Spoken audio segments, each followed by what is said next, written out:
बिस्मिल्लाहिर्रहमानिर्रहीम अस्सलाम वालेकुम वरहमतुल्लाहि वबरकातुहू। अल्लाहुम्मा सल्लि अला मुहम्मद व आलि मुहम्मद। रब्बि इश्रह ली सदरी वयस्सिर ली अमरी वहलुल उक़दतम मिन लिसानी यफ़क़हू क़ौली। आमीन। ख़वातीन हज़रात, आप देख रहे कुतुब ऑनलाइन और मैं हूँ बिलाल कुतुब। और आज का जो दिन होता है वो ख़ुसूसी तौर पे हमने रखा है आपके तिब्बी मशवरों के लिए। और तिब के अंदर हम हर तरह के मशवरे, एलोपैथी से लेके अल्टरनेटिव साइंस से लेके मगरबी जो नई रिसर्चेज़ आई हैं स्टेम्स की मिसाल के तौर पे, हर तरह की जो है वो आपको सहूलत मैसर करते हैं मशवरे के तौर पे। लेकिन ये सारे मशवरे जो हैं इनके ऊपर एक डिस्क्लेमर ये लगा लें कि आपने कोई भी चीज़ जो करनी है वो अपने डॉक्टर के मशवरे के साथ करनी है। ये सबसे ज़्यादा अहम और ज़रूरी बात है।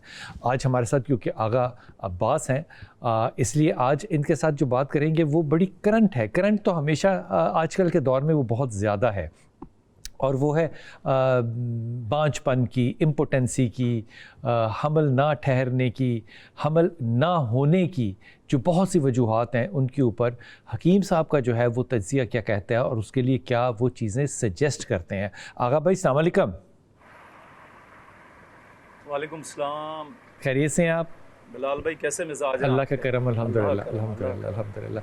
आगा भाई सबसे पहले तो यहाँ से बात शुरू करते हैं कि बहुत से नए कपल्स आजकल जो मैरिज में जाते हैं, ऐसा पहले होता नहीं था, लेकिन मेरे ख्याल में नहीं होता था, लेकिन अब बहुत ज़्यादा ये नज़र आने लग गया कि बहुत से कपल आके कहते हैं कि जनाब हमने 2 साल हो गए या 3 साल हो गए हैं शादी को, रिपोर्ट्स भी हमारी कराई हैं, हमारी रिपोर्ट सारी क्लियर हैं। अब ये नहीं मुझे पता कि किस तरह की रिपोर्ट्स हैं और किस तरह की क्लियर हैं, लेकिन आम तौर पे क्लेम किया जाता है। लेकिन उसके बावजूद जो है वो प्रेगनेंसी जो है वो नहीं हो रही थी, हमल जो है वो नहीं ठहर रहा होता। एक तो अल्लाह की रज़ा, वो तो बात ज़ाहिर है काबिल कबूल है, लेकिन क्या कोई तिब्बी वजूहात भी होती हैं कि एक शादीशुदा जोड़े में कोशिश के बावजूद जो है वो हमल ना ठहरे?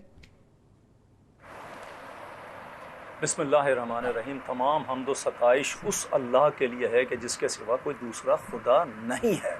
लाखों करोड़ों दुरूद सलाम और मोहम्मद व आले मोहम्मद की ज़ात अक़दस और ऊला पर। बिलाल भाई, आपका सवाल बहुत अच्छा है और ये मसाइल बहुत ज़्यादा फैल चुके हैं और इनको समेटने की ज़रूरत है। और नबी पाक सल्लल्लाहु अलैहि वसल्लम के नुस्ख़ों में ये तासीर है कि उससे बहुत आसानी से ये नौजवान नस्ल अपने मसाइल को हल करती चली आई है। ये मसाइल होते क्यों हैं हकीम साहब? मसाइल होते क्यों हैं? जी जी जी जी जी जी अब देखिए, मैं आपको अर्ज़ करूं आपकी खिदमत में क़िबला बिलाल भाई कि मेरे पाक नबी सल्लल्लाहु अलैहि वसल्लम ने फ़रमाया, जो मकतबा अहले बैत की किताबों में जो मिलता है कि रसूल खुदा ने ये फ़रमाया कि दुल्हन को चाहिए कि 7 दिन तक, शादी के बाद 7 दिन तक दूध, सिरका, खट्टा सेब और धनिया, हाँ, इनसे परहेज़ करे। दूध, सिरका, खट्टा सेब और धनिया, ये दूध, सिरका, खट्टा सेब और धनिया, इससे परहेज़ करे। अच्छा, ये 7 दिन वो वाले हैं जो मखसूस आयाम होते हैं ख़वातीन के, ये वो 7 दिन हैं। इन 7 दिनों में बच्ची इन 4 चीज़ों से परहेज़ करे तो बांझपन नहीं आएगा।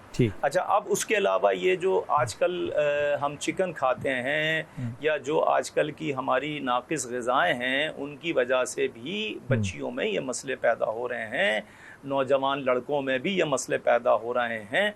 अच्छा, अब मैं एक दूसरा हल बताता हूँ कि नारियल और मिस्री को अगर इसको मिला के खाया जाए तो हामला का हमल नहीं गिरता है। ये किस तरह से? मिस्री तो वो सख्त सी चीज़ होती है ना ज़रा, और नारियल जो है वो भी सख्त है, इसको बराबर का किया जाए। पीस लें जी, नारियल का भी पाउडर बन जाता है ना, पीस कर। और पाउडर बनाया नारियल मिलता है जो पान के अंदर डलता है। जी जी, जी, जी, जी। और मिस्री जो है उसको पीस लें, इससे भी हमल भी नहीं गिरता है और बच्चा बहुत सेहतमंद पैदा होता है। अच्छा, दूसरी बात, सौंफ को ले लें, 62 ग्राम सौंफ हो और 31 ग्राम गुलकंद, इन दोनों चीज़ों को मिलाकर पीस लें और पीसने के बाद रोज़ाना 1 चम्मच 1 गिलास नीम गर्म पानी में डालकर रोज़ाना पिएं, तब भी हमल नहीं गिरेगा। अच्छा, कोई ये कहे कि मुझे प्रेगनेंसी में शुगर हो जाती है, गुलकंद नहीं खा सकते, तो अगर गुलकंद नहीं खा सकती वो बच्ची, तो उसको चाहिए कि सिर्फ अरक़ सौंफ का अरक बाज़ार में मिल जाता है, सिर्फ सौंफ का अरक पूरे 9 महीने रोज़ाना 1 चम्मच सुबह टेबल स्पून, 1 चम्मच शाम को अगर पिएंगी तब भी हमल नहीं गिरेगा। इसके अलावा ये जो पिस्ता होता है, पिस्ते में विटामिन ई होता है, विटामिन ई के इस्तेमाल से भी हमल नहीं गिरता है। और ये पिस्ता जो है ये बासानी हर जगह मयसर है। मैं कॉलर से बात कर लूं हकीम साहब, फिर वापस आता हूं। हमल गिरने से पहले हम ये बात कर लें कि हमल होता क्यों नहीं है, इसकी वजूहात इम्पोटेंसी की क्या हो सकती है, खातून में या आदमी ने। लेकिन पहले कॉलर हैं, इनसे बात करते हैं। जी अस्सलाम वालेकुम भाई। जी अस्सलाम वालेकुम कॉलर जमील भाई। वालेकुम अस्सलाम सर। जनाब अली हुक्म। साहब जी अर्ज है कि हमारी ये 2 साल 4 माह हो गए हैं हमें शादी को। जी जी। तो हमें औलाद नहीं हो रही है, काफी जगह से इलाज करा चुके हैं। जमील भाई पहले तो अपनी मिसेस का नाम बताइए। रिजवाना। और जमील आपने टेस्ट कौन कौन से कराए हैं जो आप इलाज करवा रहे हैं? सीमेन एनालिसिस आपने आपका ठीक है सीमेन एनालिसिस? हाँ वो मैंने आपको भेजी हुई है व्हाट्सएप पे। मुझे भेजी हुई है? मेरा नंबर है आपके पास? जी व्हाट्सएप मैंने। अच्छा टीम को भेजी होंगी ना आपने? हाँ वो सेव हुई है तो उधर का नंबर आपका खड़ा था, वो नहीं व्हाट्सएप कर दिया। अच्छा ये बताइए कि आपके इसमें मोबिलिटी कितनी है, याद है कुछ? नहीं मोबिलिटी मैं देखता हूँ उधर मोबाइल पे है थोड़ा। चलें छोड़ दे। आप ये बताइए बेगम के टेस्ट सारे ठीक हैं? हाँ जी वो कुछ बेहतर है उनकी, कह रहे हैं वो डॉक्टर से मैंने कराया था उधर मिस्टर के साथ ही। हाँ। उनके कह रहे हैं कि 1 ट्यूब का मसला है। तो इलाज क्या करवा रहे हैं आप फिर? इलाज बच्चे के लिए करा रहे हैं, उनसे कहा था ना। दवाइयाँ खा रहे हैं आप? दवाइयाँ बंद कर दी। क्यों?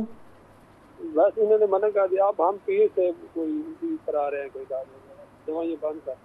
अच्छा फिर भाई जी आप हकीम अब्बास की बात सुनिए। हकीम साहब आपने बात सुन ली, ये दोनों के अंदर एक में तो 1 ट्यूब का प्रॉब्लम है खातून में, 1 ट्यूब जो है वो ब्लॉक होगी या उसके ऊपर कोई प्रॉब्लम होगा। सीमेन का वो कह रहे हैं कि मेरा सीमेन एनालिसिस जो है वो ठीक है, मोबिलिटी भी ठीक है, हो सकता है कोई प्रॉब्लम हो क्योंकि इलाज दोनों करवा रहे हैं। हिकमत में ये क्या चीज़ ऐसी करें जो कि अल्लाह ताला इन पर रहमत कर दे? देखिए मैं इधर एक नुस्खा मेरे भाई लिखें जी, और जिससे ये मसला उनका हल हो सकता है। ये नुस्खा बड़ा ज़बरदस्त है, मैं बहुत सारी बच्चियों को इस्तेमाल करा चुका हूँ।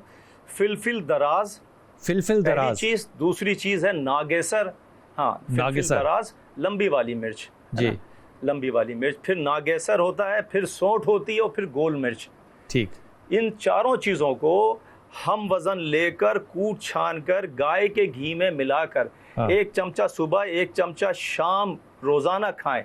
अगर 1 चमचा भी रोज़ाना खाएंगे तब भी 15 दिन खाने के बाद शौहर से क़ुर्बत करें तो हमल ठहर जाया करता है। ये इस किस्म की प्रॉब्लम को अगर भाई एक दफ़ा ये फार्मूला एक दफ़ा से फिर बता दीजिएगा, और ये कहाँ से मिलेंगी चीज़ें ये भी बता दीजिएगा। देखिए फिर ये सब पंसार की दुकान से, अच्छा, सब पंसार की दुकान से मिलेंगी, आसानी मिलेंगी और बहुत सस्ती मिलेंगी। ठीक ठीक, बहुत सस्ती मिलेंगी। बस इसमें ख़ास ख्याल ये रखा जाए बिलाल भाई कि पंसार अच्छा होना चाहिए, क्योंकि ये रखी हुई चीज़ें 5-5 साल पुरानी दे देते हैं तो वो चीज़ें एक्सपायर हो जाती हैं। तो वो चीज़ें जब ये जड़ी बूटियाँ छान के कूट के खाते हैं तो असर नहीं करती। बस ये ख्याल रखें पंसार ईमानदार हो और आपको फ्रेश आइटम दे दे।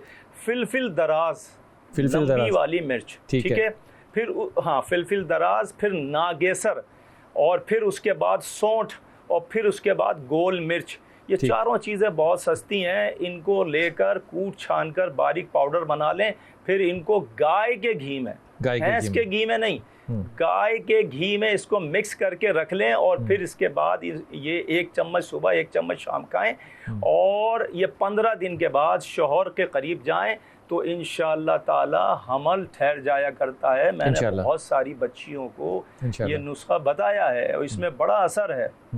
जमील भाई इंशाअल्लाह ताला। अच्छा एक चीज़ और बताऊं बिलाल भाई, एक चीज़ और बताऊं। देखिए कुरान जो है वो शिफा भी है, कुरान दवा भी है। कोई मसला दुनिया का ऐसा नहीं है जो कुरान में उसका हल मौजूद ना हो। दुरुस्त। तो ये मेरे आले रसूल अलैहिस्सलाम का नुस्खा है। अगर किसी को हमल नहीं ठहरता हो और हमल ठहर जाए और गिर जाता है, ज़ाया हो जाता है, तो सूरे आले इमरान को प्रिंट आउट करा लें और सूरे आले इमरान को प्रिंट आउट करा के गले में तावीज़ बना के पहन लें, हमल भी ठहरेगा इंशाअल्लाह और हमल ज़ाया नहीं होगा।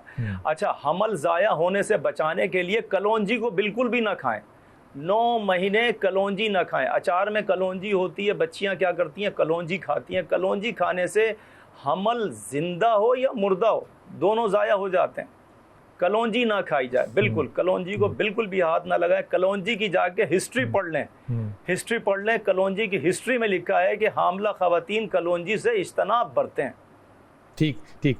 अच्छा हकीम साहब, इस तरफ तवज्जो फरमाइएगा कि ख़ास तौर पे मर्दों के अंदर बांझपन की वजह क्या होती है?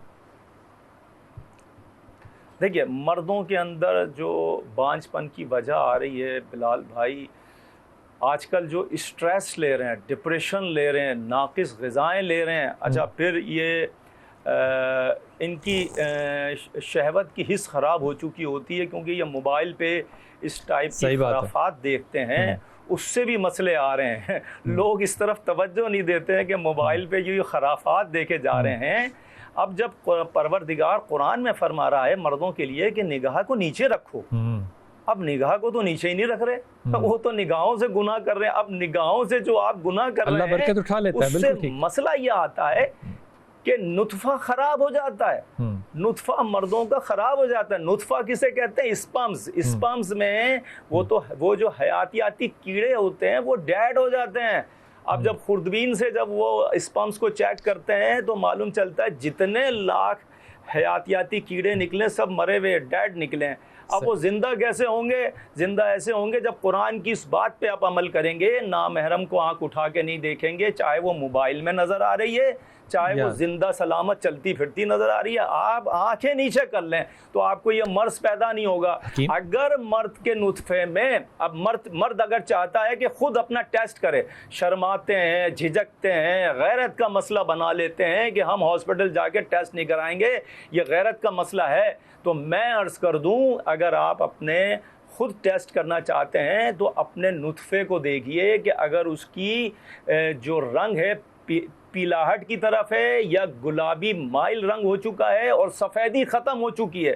तो अगर गुलाबी माइल है तो नुत्फा बांझ हो गया मर्द, अगर पीलाहट की तरफ है तो मर्द बांझ हो गया, और अगर सफ़ेद है और गाढ़ा है, उसमें पानी एक क्रिस्टल टाइप का पानी बिल्कुल नहीं है, सफ़ेद है और गाढ़ा है, तो मर्द बिल्कुल फिट है। कॉलर के साथ बात कर लेते हैं। कॉलर हमारे साथ है जी। कॉलर अस्सलाम वालेकुम। जी मेरा बेटा, जी बुशरा जी, मुझे पूछना था, जरा थोड़ा सा बुशरा ऊंचा बोलिएगा प्लीज। अच्छा, तो मेरी शादी को ना 1.5 साल हो गया। अच्छा, तो मैं कंसीव नहीं कर पा रही हूँ। अच्छा, आपने टेस्ट करा लिए 1.5 साल में अपने? जी, मेरे सारे टेस्ट क्लियर है, कोई हार्मोन प्रॉब्लम नहीं है, कुछ भी नहीं है। ट्यूब्स भी ठीक है? हाँ जी, अल्हम्दुलिल्लाह। वंडरफुल। तो शौहर का जो टेस्ट कराया आपने सीमेन का, वो कैसा निकला? जैसे कि अभी ये हकीम साहब ने कहा है कि झिझकते हैं, शर्माते हैं, नहीं करवाते। नहीं करवाया? नहीं करवाया। और काटी खैर हो गए। करवाना चाहिए ना। नाम क्या है शौहर का? ज़ैनुल आबिदीन। आदमी तो शरीफ है, करवा लेना चाहिए, टेस्ट करवाना चाहिए। लेकिन हकीम साहब का इसके मशवरा सुनते हैं, हकीम साहब क्या कह रहे हैं। हकीम साहब फरमाइएगा। जी जी जी जी बताइए। और मुझे अपनी बहन के बारे में पूछना, उसकी शादी को 6 साल हो गए, वो भी कंसीव नहीं कर पा रही है, उसके भी टेस्ट सारे क्लियर हैं। वहाँ पे तो मेरी बहनों ने भी सारे टेस्ट करवाए हैं, इटली में होते हैं, उनके सारे टेस्ट ठीक है। मेरी बहन को थोड़ा सा थायराइड का प्रॉब्लम आया, उसके अलावा हार्मोन सारा कुछ ठीक है उसका। थायराइड हार्मोन ही होता है बेटा? मतलब कि उसका माइनर सा डॉक्टर ने कहा है कि वो मतलब कि 1 वीक अगर वो मेडिसिन लेंगे तो वो ठीक हो जाएंगी। अच्छा, हकीम साहब की बात सुनते हैं। हकीम साहब, अब ये केस जो है ये फैमिली में चल रहा है, 2 बहनें हैं, दोनों की कंसेप्शन नहीं हो रही। एक बहन के शौहर ने भी टेस्ट कराया, वो ठीक है। दूसरी बहन को भी 1.5 साल हो गया है, उसके भी टेस्ट वो कह रही हैं कि वो बिल्कुल ठीक है। अब कंसीव ना करने की एक तो वजह देखिए क्या हो सकती है, और दूसरा कोई इलाज ऐसा जो कि इन दोनों बहनों को करना चाहिए। क़िबला बिलाल भाई, मैं आपकी ऑडियंस की खिदमत में एक वाक़या अर्ज़ करूँगा जो आले रसूल से आया है हम तक, वो रिवायत आई है। देखिए, पहली बात अर्ज़ करूँ कि इमाम रज़ा अलैहिस्सलाम के पास, मेरे मौला इमाम रज़ा अलैहिस्सलाम के पास एक बूढ़ा शख्स अपनी बेटी को लेके आया और उसने कहा, यबना रसूलुल्लाह, मेरी बेटी को औलाद नहीं होती है। हाँ। कई साल हो गए हाँ। और मेरी बेटी को औलाद नहीं हो रही है, आप कोई दुआ फरमा दें या कोई हल बताएं इसका। तो इमाम रिज़ा अलैहिस्सलाम ने फरमाया कि तुमको चाहिए कि अपनी बेटी के लिए एक फ़िरोज़ा लो, फ़िरोज़ा, एक फ़िरोज़े की अंगुश्तरी लो। हाँ, फ़िरोज़ा बिल्कुल असली होना चाहिए। 80% 2 नंबर आते हैं, बस बिल्कुल असली फ़िरोज़ा होना चाहिए, मिल जाता है। निशापुर का ले लें तो बिल्कुल असली होता है और ले लें। अच्छा, फ़िरोज़े की अंगुश्तरी पे अब फिर मैं अर्ज़ करूँगा कि कुरान में दवा भी है और कुरान में शिफा भी है और नातिक़ कुरान फरमा रहे हैं, बोलने वाला कुरान, नातिक़ कुरान फरमा रहे हैं कि बिस्मिल्लाहिर्रहमानिर्रहीम उस फ़िरोज़े की अंगूठी पे, उस नगीने पे कुंदा कराइए यानी कि लिखवाइए। कुंदा कैसे होता है? उसको खोद कर, उस पे खोद के लिखते हैं, एक मशीन आती है उससे ऐसे लिख देते हैं। तो कौन सी आयत लिखवाइए? वो आयत है बिस्मिल्लाहिर्रहमानिर्रहीम रब्बे ला तज़रनी फ़र्दौ व अंता खैरुल वारिसीन। दुआ है, रब्बे ला तज़रनी व अंता खैरुल वारिसीन। तो ये जो रब्बे ला तज़रनी फ़र्दौ व अंता खैरुल वारिसीन, ये जो आयत है कुरान की, ये उस पर कुंदा करा के जुमेरात के दिन फजर की नमाज़ पढ़ने के बाद सात मुश्तरी आसमान पर लगती है। सात मुश्तरी जो है वो खुशकिस्मती का सैयारा है, हमारी ज़मीन से 250 गुना बड़ा है और वो खुशकिस्मती का सैयारे की साथ 1 घंटे तक होती है। नमाज फ़जर जैसी पढ़ लिए 1 घंटे तक वो साथ रहेगी। उस साथ में दुआ मांगकर ये अंगुश्तरी पहन लीजिए दाएं हाथ की इस उंगली में और फिर रोज़ाना कम से कम 700 मरतबा रब्बे ला तज़रनी फ़र्दौ व अंता खैरुल वारिसीन, रब्बे ला तज़रनी फ़र्दौ व अंता खैरुल वारिसीन। जब आप परवरदिगार के दरवाज़े पे दस्तक देंगे कि मुझे मेरा वारिस अता कर, परवरदिगार मुझे औलाद अता कर, तो ये वो दरवाज़ा है जो दस्तक देने से खुलता ज़रूर है, चाहे देर सवेर हो जाए लेकिन खुलेगा ज़रूर। मेरे ज़िंदगी के 27-28 साल से मैं बच्चियों को और नौजवानों को ये बता रहा हूँ नुस्खे, मेरे तजर्बे में हैं बिलाल भाई, जिन बच्चियों ने समझ कर और उनको नगीना सही मिल गया और उस पर कुंदा कराया और जुमेरात के दिन सुबह पहना है, 90% बच्चियों के बच्चे पैदा हुए और अब जवान भी हो गए, और वो जवान भी हो गए और निहायत जो कुरान अता करता है, निहायत हसीन बच्चे, निहायत दिलेर बच्चे और निहायत पढ़ने में काबिल तरीन बच्चे और बाअदब बच्चे। मैं उन बच्चों से मिलता भी हूँ जिन बच्चियों को मैंने बताया था। आगा भाई ये बताइए कि ये पत्थर जब उंगली में पहने तो क्या ये स्किन को टच भी करना चाहिए?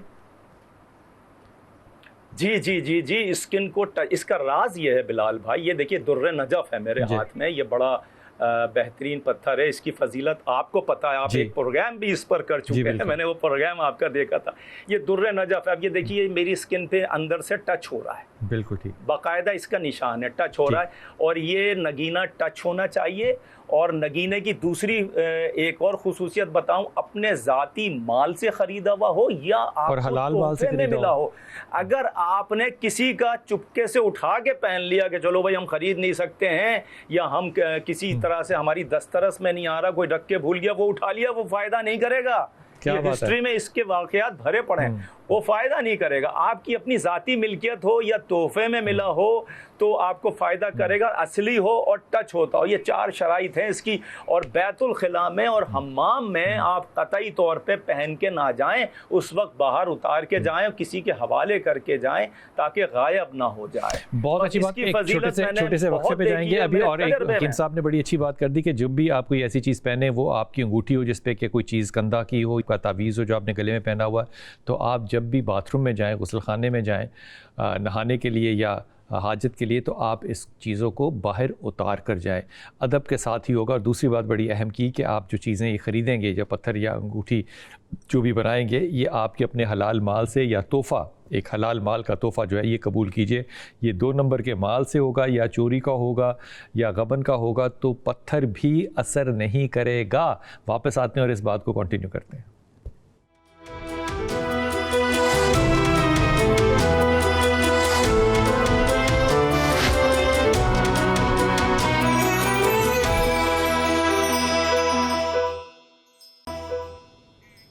बिस्मिल्लाहिर्रहमानिर्रहीम। आज का दिन होता है तबीब के साथ बात करने का। आज आगा अब्बास भाई हमारे साथ हैं। आगा भाई जो हैं वो बात कर रहे हैं बांझपन पे, इम्पोटेंसी पे। प्रेगनेंसी जब ठहरे ना आम तौर पे बड़ा मसला होता है। इसमें बड़ा अहम सवाल है, वो मैं हकीम साहब से करता हूँ, लेकिन पहले हमारे साथ कॉलर हैं, उनसे बात कर लूँ। कॉलर अस्सलाम वालेकुम। वालेकुम अस्सलाम। जी मेरा बेटा।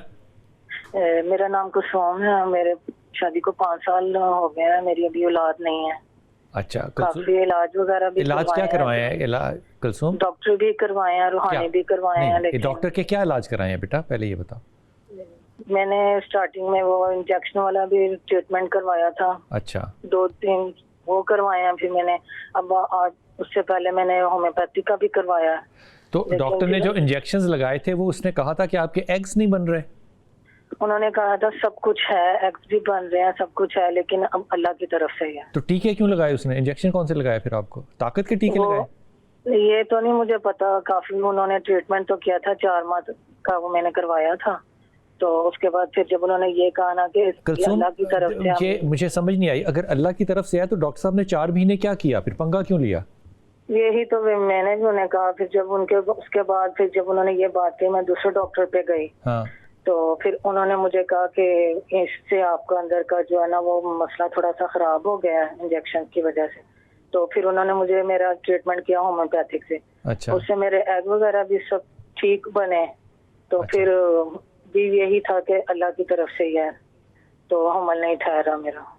तो 8 माह हो गया, हम फिर नहीं कहीं जा रहे, बस रूहानी इलाज करवाया। रूहानी इलाज क्या कराया कुलसूम इसमें आपने? उन्होंने तवीज़ वगैरह दिए, वो पिए हैं, दम वगैरह किया। ये तवीज़ तो पीने वाले कौन से थे? प्लेट पे लिखे हुए या कागज पे लिखे हुए? नहीं, कागज पे लिखे हुए। कागज पे लिखे हुए, ठीक जी।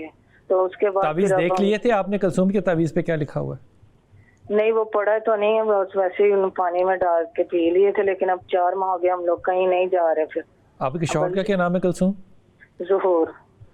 ज़हूर।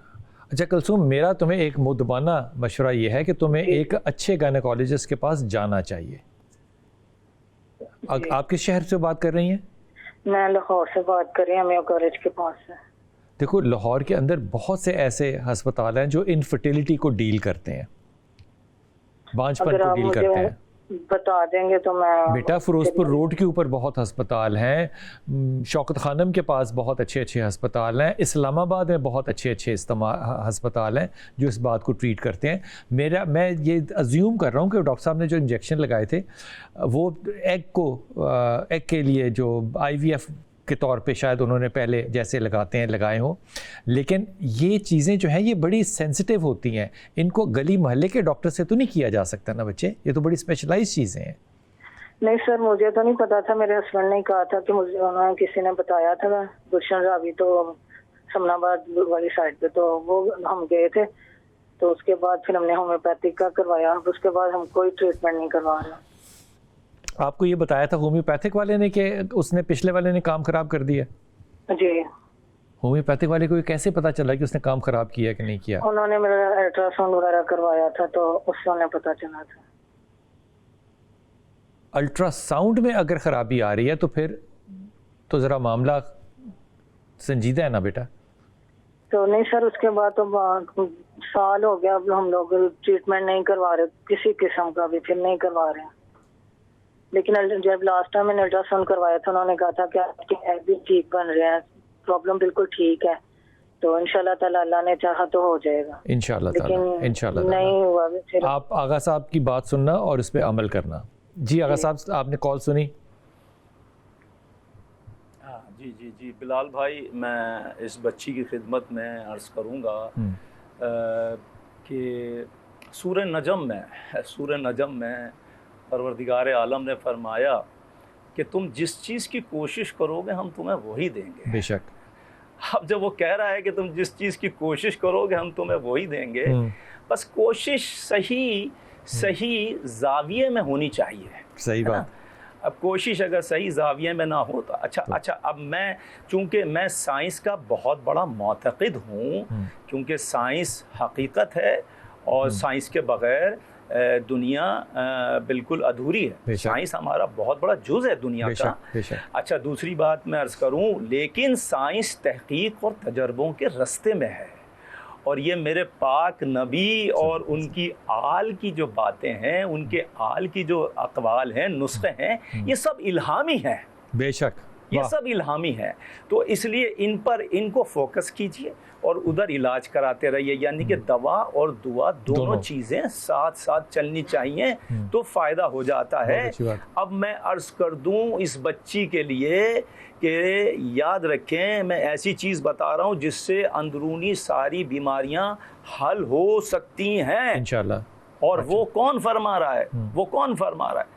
वो मेरे मौला इमाम मोहम्मद बाकर अलैहिस्सलाम, पाँचवें इमाम मेरे फर्जंद रसूल फरमाते हैं कि एक साथ ऐसी आती है 24 घंटे में जो ना दिन में शुमार होती है ना रात में शुमार होती है। अच्छा। तो लोगों ने पूछा यबना रसूलुल्लाह, वो कौन सी यबना रसूलुल्लाह, वो कौन सी साथ है जो ना दिन में शुमार होती है ना रात में शुमार होती है? तो फरमाया वो फजर सादिक के बाद तुलुए आफ़ताब तक की साथ, यानी कि जब रात रुखसत हो रही होती है, वो दिन निकल रहा होता है, वो चंद लम्हों की 15 मिनट की ये सातें होती हैं, उन सातों में। और फरमाया कि वो सातें जो हैं जन्नत की सातें हैं। और फिर फरमाया कि उन सातों में अल्लाह सातों आसमानों के दर खोल देता है, दरवाजे खोल देता है कि मांगो इस टाइम मैं कबूल करूँगा। अब उस टाइम किस तरीके से मांगना है मैं बता रहा हूँ। इमाम मोहम्मद बाकर अलैहिस्सलाम फरमाते हैं कि बिस्मिल्लाह पढ़िए और फिर उसके बाद दुरूद शरीफ पढ़िए 100 मरतबा। 100 मरतबा नहीं पढ़ सकते तो 11 मरतबा पढ़िए। फिर उसके बाद 70 मरतबा पढ़िए सुभान अल्लाह। फिर 70 मरतबा पढ़िए अस्तग़फिरुल्लाह रब्बी व अतूबु इलैह। फिर उसके बाद 9 मरतबा पढ़िए सुभान अल्लाह। फिर उसके बाद 1 मरतबा पढ़िए अस्तग़फिरुल्लाह रब्बी व अतूबु इलैह। लेकिन ये अमल मियाँ और बीवी दोनों को करना पड़ेगा एक साथ। ठीक, आप यकीन करें बिलाल भाई, मेरे तजर्बे में है 40 दिन से पहले खुशी की नवीद इन बच्चों को मिल जाएगी। खुशी की नवीद 40 दिन के अंदर मेरे तजर्बे में। लेकिन इनको 40 दिन तक ये करना है। 40 दिन से पहले 20 दिन में मैंने देखा है, 15 दिन में मैंने देखा है कि इसमें जो औरत के 40 दिन के अंदर अगर अयाम आ जाए तो उसमें भी वो कर सकती है। देखिए आयाम में नागा कर लें, उसके बाद शुरू कर दें, वो तो मजबूरी है। लेकिन मर्द के साथ तो ये प्रॉब्लम नहीं है, वो करता रहे ताकि उसके नुत्फे में परवरदिगार वो हयात पैदा कर दे और परवरदिगार दे। और नियत कर लें, रिवायात में मिलता है कि अगर आपने बच्चे की नाम की नियत की कि अगर बेटा पैदा होगा तो मैं मोहम्मद नाम रखूंगा, रिवायात में मिलता है। आले रसूल ने फरमाया अगर हमारे नाना रसूल खुदा के नाम की नियत करोगे तो अल्लाह फर्जंद साले अता करेगा। और अगर जनाब फातिमा ज़हरा सलामुल्लाह अलैहा के नाम की नियत करेंगे तो अल्लाह नेक सीरत और नेक सूरत बेटी अता फरमाएगा इंशाअल्लाह ताला। आपकी बात जो है वो पहुंच गई। ये जो वजीफ़ा है ये मेरे ख्याल में अगर आपने अभी लिख लिया हो मेरी कलसूम तो बहुत अच्छी बात है, वरना इसको आप यूट्यूब पे ऊपर जाकर देख सकती हो। और इसको आपने मियाँ और बीवी ने करना है। अगर खुसूसी अयाम आ जाए तो आप ब्रेक ले सकती हैं, लेकिन शौहर को कंटिन्यू करना पड़ेगा और ख़ातून जो है वो उसके बाद दोबारा कंटिन्यू कर सकती है। एक छोटा सा वक्फ़ा और आते हैं वापस।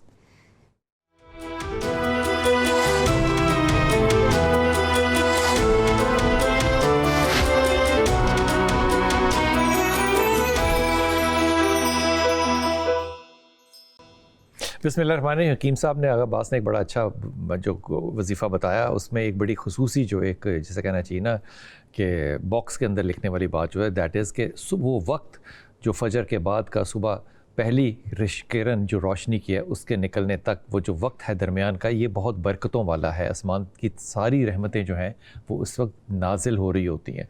अल्लाह ताला करे कि हमारी बहन जो है जिन्होंने पूछा था वो उनको अल्लाह मौका भी दे कि वो इस वक्त में फ़जर की नमाज़ के बाद ये वजीफ़ा अपने शौहर के साथ कर सकें और इंशाअल्लाह अल्लाह ताला ज़रूर अपनी रहमत करेगा। अमारा हमारे साथ हैं। जी अमारा, अस्सलाम वालेकुम बेटा।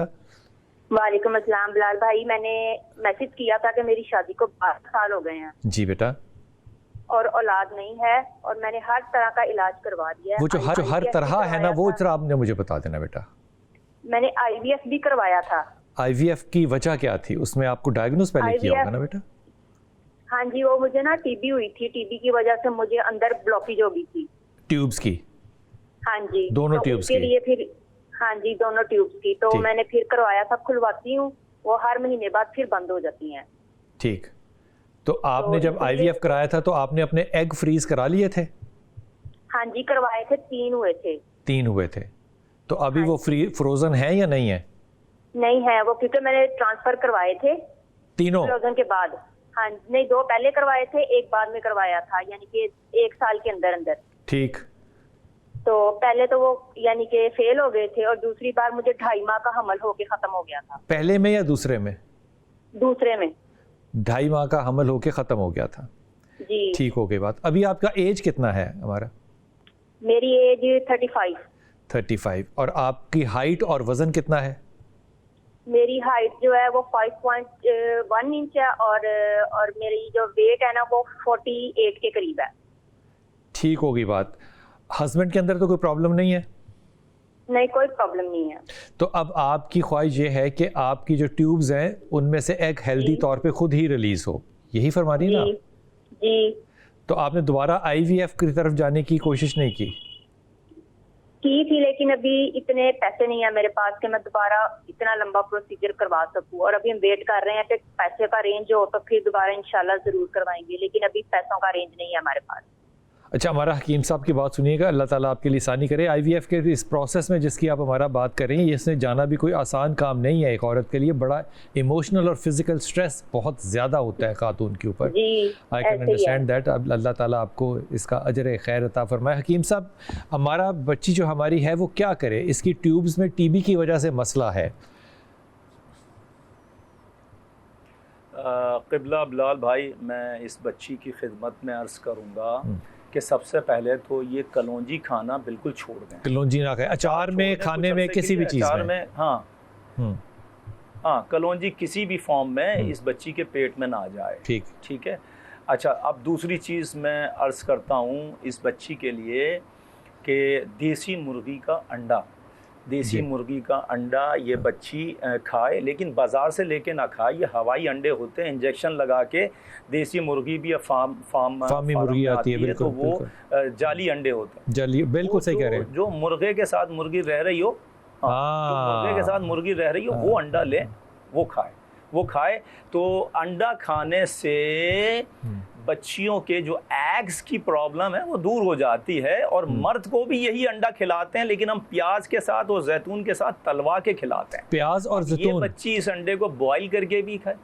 प्याज, हाँ, मर्द में अगर बांझपन आ जाए तो जैतून के तेल में या गाय के घी में और सफ़ेद वाली प्याज को हल्का सा सुर्ख करें, और सुर्ख करने के बाद 2 अंडे फेंट कर और हस्बे जायका नमक डाल के उसमें तल लें। तलने के बाद खा लें। 1.5 से 2 घंटे तक नाश्ता ना करें। 1 घंटे भी चलेगा, लेकिन 1.5 से 2 घंटे तक ना करें।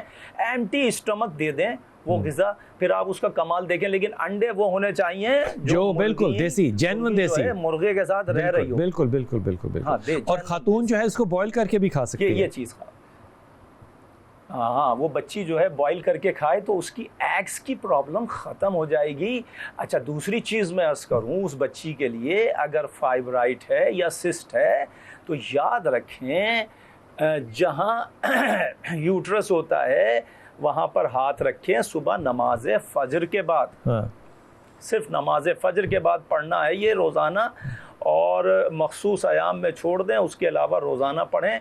करना क्या है, नमाज फ़जर पढ़ ली, अब क़िबले की तरफ रुख करके बैठ गई, और हाथ को ऊपर से यूट्रस की तरफ, ऊपर से ऐसे नीचे की तरफ फेरते गए।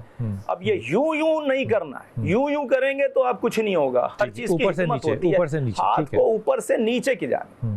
हाँ, अब पढ़ना क्या है? पढ़ना यह है कि आपने सबसे पहले 11 मरतबा दुरूद शरीफ पढ़ी, फिर उसके बाद 1 मरतबा सूरे अलहम्द शरीफ पढ़ी। अगर सूरे अलहम्द पूरी नहीं भी पढ़ना है तो खाली ये कहें अल्हम्दुलिल्लाहि रब्बिल आलमीन, हस्बुनल्लाहु व निअमल वकील, तबारकल्लाहु अहसनुल खालिकीन, वला हौला वला कुव्वता इल्ला बिल्लाहिल अलीयुल अज़ीम। सिर्फ 40 मरतबा ये पढ़ना है। 40 मरतबा पढ़ेंगे, आप यकीन करें चंद दिन में ये सिस्ट उस जगह से चली जाएगी। बहुत अच्छी बात, बहुत अच्छी ये बात। मेरे मौला रसूल खुदा का नुस्खा है, ये मेरे मौला रसूल खुदा का। और हमारी कुतुब में, तिब्ब अहले बैत की कुतुब में जनाब इमाम सादिक आले मोहम्मद रिवायत करते हैं कि हमारे जद नाना रसूल खुदा ने फरमाया हर बीमारी दूर हो सकती है। सिर्फ यही बीमारी नहीं, मैं बहुत सारी बीमारियों के लिए ये पढ़वाता हूँ और मेरे तजर्बे में है। जो एसिडिटी का मरीज़, जिसकी एसिडिटी किसी चीज़ से नहीं जा रही, मैंने पेट पे हाथ रखवा के मैंने कहा यूँ पढ़ो, 10 मिनट में एसिडिटी ख़त्म हो जाती है। इसमें इतनी शिफा है। मेरे मौला रसूल खुदा ने इसका फरमाने ज़िशान है ये।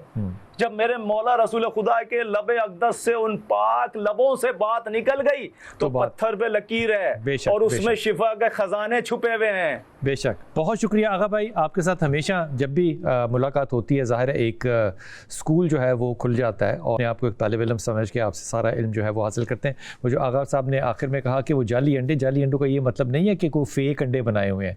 जाली अंडों का ये मतलब है कि वो जो बॉयलर के अंडे होते हैं वो देसी अंडे नहीं होते, और फिर देसी जो होते हैं वो भी फार्मी देसी नहीं होने चाहिए। वो देसी होने चाहिए जहाँ पे कि मुर्गा और मुर्गी जो है वो आपस में एक नेचुरल फैकल्टी के अंदर, नेचुरल इन्वायरमेंट के अंदर रहते हैं, जैसे कि गांव में रहते हैं, चुन के और चुग के जो है वो खाना खाते हैं और बाहर ज़मीनों पे घूमते फिरते हैं। यकीन कीजिए कि अगर आपको कभी अंदाज़ा ना भी हो इस बात का, तो आप देसी मुर्गी जो कि गांव की मुर्गी होती है उसका गोश्त पकाने की कोशिश कीजिए। जब तक आप उसको अपने घर में स्टीम नहीं कर लेते वो गोश्त नरम नहीं होता, वो इतना ताकतवर गोश्त होता है।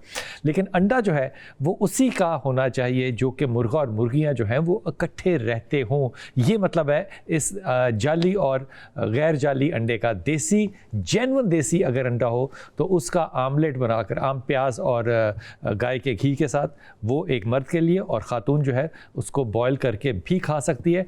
ये नुस्खा हकीम साहब ने बताया है जिन लोगों के एग रिलीज़ होने या एग छोटे साइज़ के होने का मसला है। अपनी दुआ में याद रखिएगा। अल्लाह ताला आपको आसानियाँ दे और आसानियाँ बांटने वालों में से रखे।